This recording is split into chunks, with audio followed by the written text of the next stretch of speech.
The Thing from Outer Space, from the Countdown Holiday Special 1971.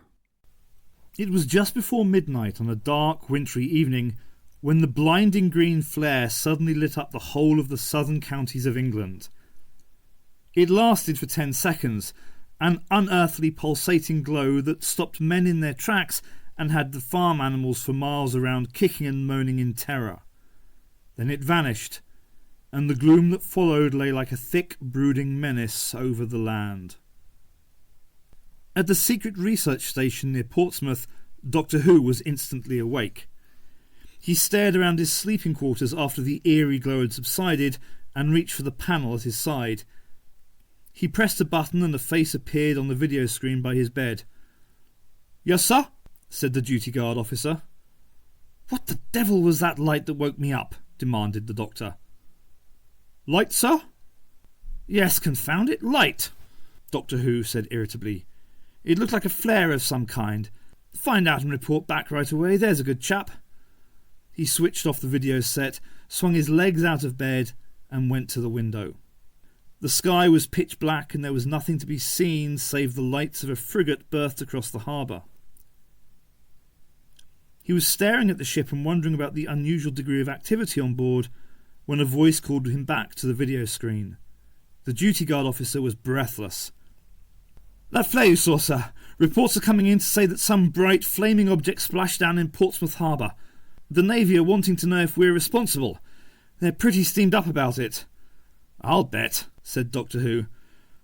"Right, call an emergency meeting of security. Operations room in 10 minutes.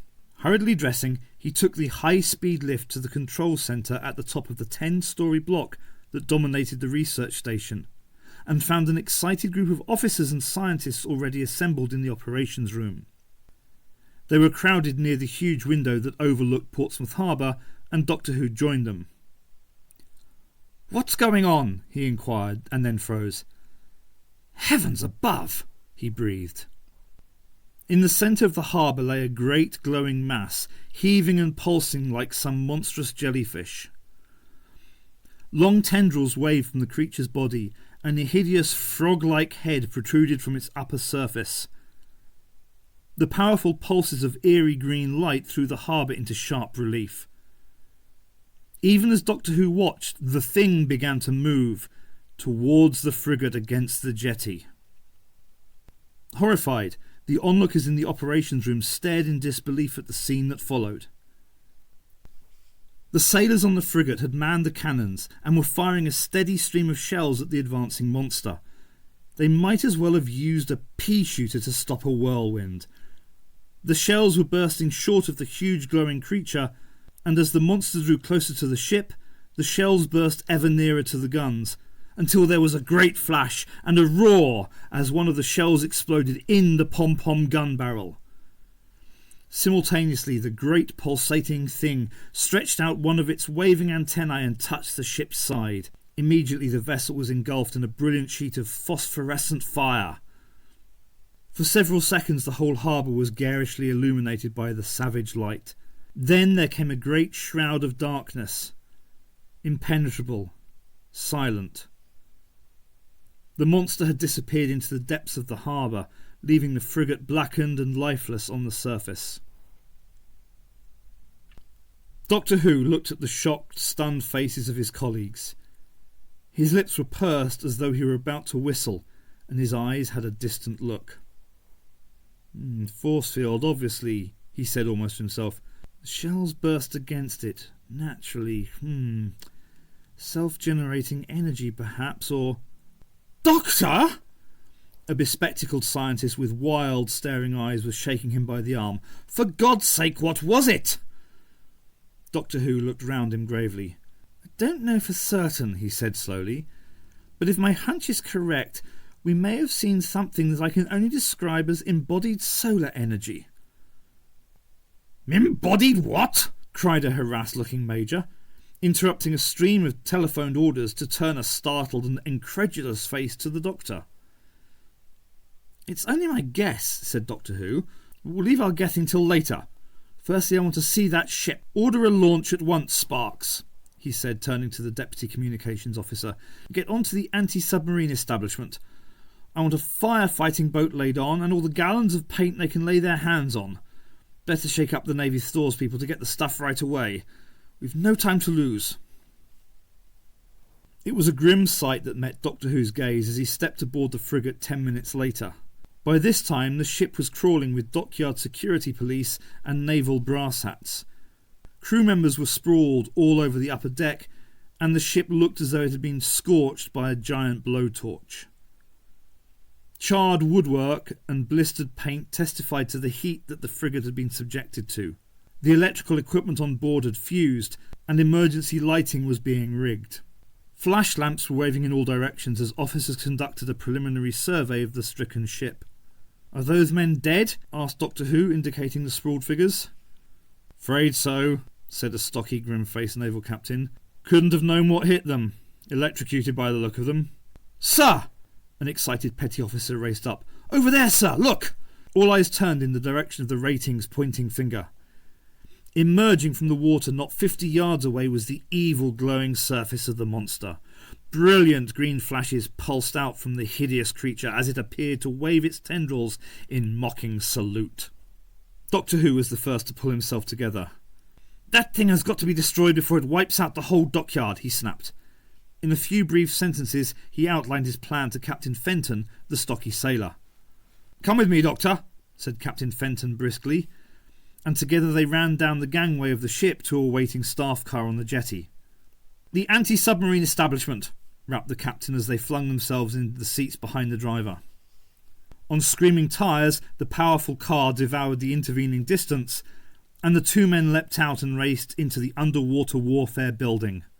To Doctor Who's delight, the naval men had already prepped a large firefighting craft equipped with powerful water cannons. The officer in charge of the operations pointed to the drums of paint stacked on deck. "There's your paint, Doctor," he said, "but I'm hanged if I can see what use it's going to be against that thing out there."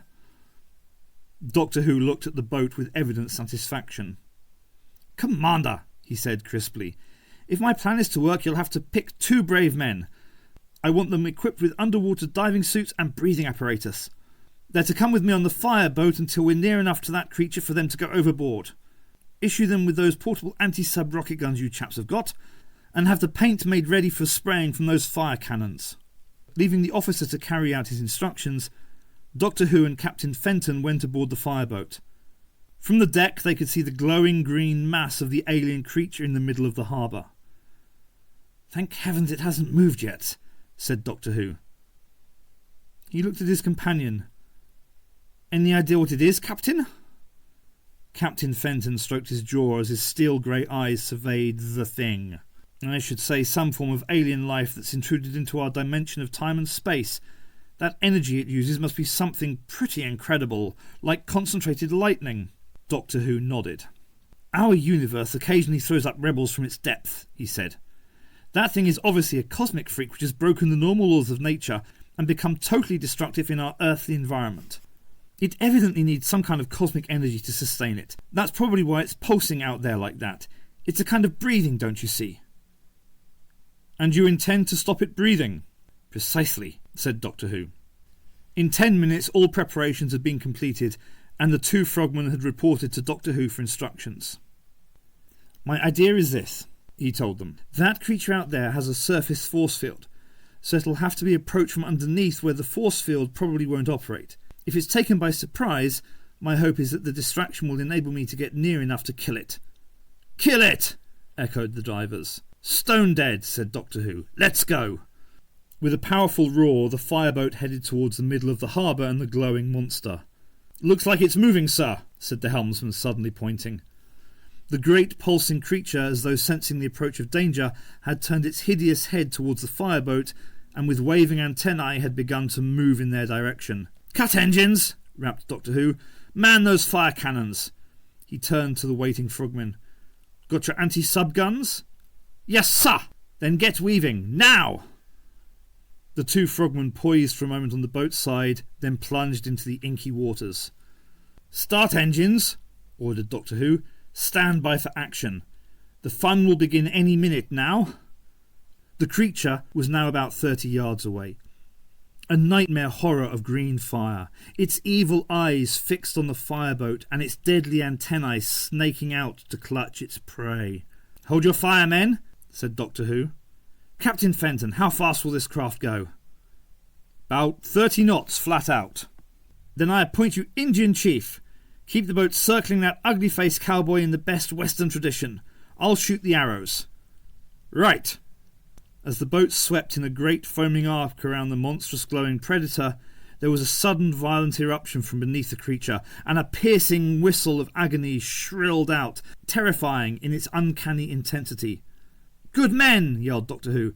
"They've salted its tail. Now, fire those cannons!"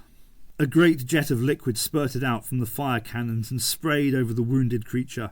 Round and round sped the boat, and the cannons sprayed a never-ending stream of thick black fluid into the heart of the pulsating mass. "As I suspected," called Doctor Who. "The force field's gone." Suddenly a tremendous flash filled the night sky. A great seething cauldron of savage green flame boiled up and towered into the sky. "It's burst its seams!" cried Captain Fenton. "What a show!" Doctor Who wheeled round on him. "Look out!" he cried. "That fireball's heading for us! Get out of here, quick!" The vast explosion had sent a great wave of flame billowing towards the fireboat. Doctor Who clenched the rails till his knuckles showed white as the craft turned tail and raced for its life. Nearer and nearer came the pursuing fireball, and then, just as it seemed as though nothing could prevent the fleeing craft from being overtaken and consumed, there came a second great explosion, and, as suddenly as it had appeared, the fireball vanished, completely and utterly, leaving a throbbing black stillness brooding over the waters of the harbour. Doctor Who sank onto an empty paint drum and ran his fingers through his wiry hair. "This is where I came in," he said limply. Captain Fenton relaxed beside him as the fireboat eased off and circled the pool of darkness where the fireball had lived and died. "Well," he said, releasing a great gust of pent-up breath. "Your plan worked, Doctor. The resin in that paint put paid to our friend all right." Doctor Who's face crumpled into a frown. "I guess that creature would be consumed if the paint could turn back that enormous energy on itself. Suffocated, you might say. But what a loss to science." He turned his eyes sadly to the captain. "Just think what it would have meant to find out what it was that intruded into our world this evening." Captain Fenton looked at the great plume of smoke rising into the night sky and shook his head. "You'll have other mysteries to solve, Doctor," he said wonderingly. "You'll have other mysteries."